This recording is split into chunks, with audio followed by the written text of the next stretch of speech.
Sosok di balik Spider-Man 2099 adalah seorang pria bernama Miguel O'Hara. Dia berasal dari Earth 928, sebuah jagat di mana jagat ini menjadi masa depan yang mungkin terjadi untuk Earth 616. Jagat ini juga disebut sebagai tahun 2099. Sebelum jadi Spider-Man 2099, Miguel O'Hara dijebak oleh perusahaan Alchemax sehingga dia jadi kecanduan obat Rapture yang hanya dibuat oleh Alchemax. Untuk menyembuhkan kecanduannya ini, dia melakukan eksperimen dengan menggunakan tubuhnya sendiri.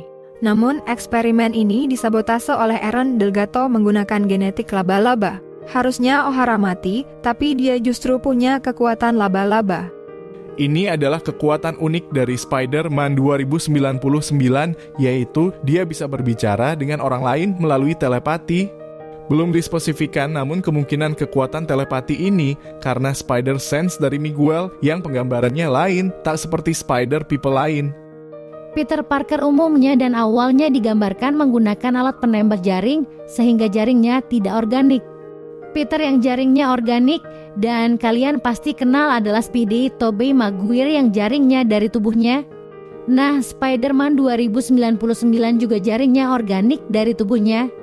Bahkan jaring dari Spider-Man 2099 punya karakteristik yang mirip dengan jaring laba-laba asli.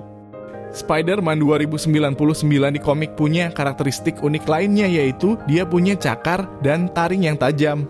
Cakarnya digunakan untuk menancap di tembok, sedangkan taringnya bisa mengeluarkan racun.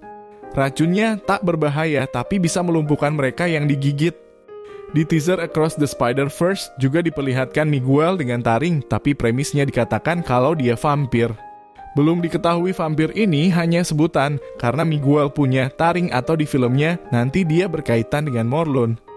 Tak banyak Spider-Man yang memiliki jubah di bagian belakangnya, mungkin karena mengganggu performa mereka saat berayun di udara. Namun bukan berarti tidak ada, termasuk Spider-Man 2099 yang punya jubah dari jaring di punggungnya. Di versi kedua kostumnya, alat untuk melayangnya bukan di jubah lagi, tapi di bawah lengannya seperti Spider-Man lain. Saat didesain dan dikonsep, Spider-Man 2099 itu dibuat dengan warna kostum berwarna hitam. Namun ternyata kesalahan dalam pewarnaannya sehingga warnanya jadi biru gelap. Sejak saat itu, Spider-Man 2099 lebih dikenal dengan warna biru gelap dan jadi warna resminya tidak hitam lagi. Spider-Man 2099 berasal dari masa depan dan dia melihat versi lainnya yang terbunuh oleh Morlun yang memburu Spider People dari berbagai jagat. Dia kembali ke masa lalu untuk memperingatkan Spider-Man alias Peter Parker di Earth 616 soal ini. Dia pun jadi bekerja sama dengan Spider People dari jagat lain.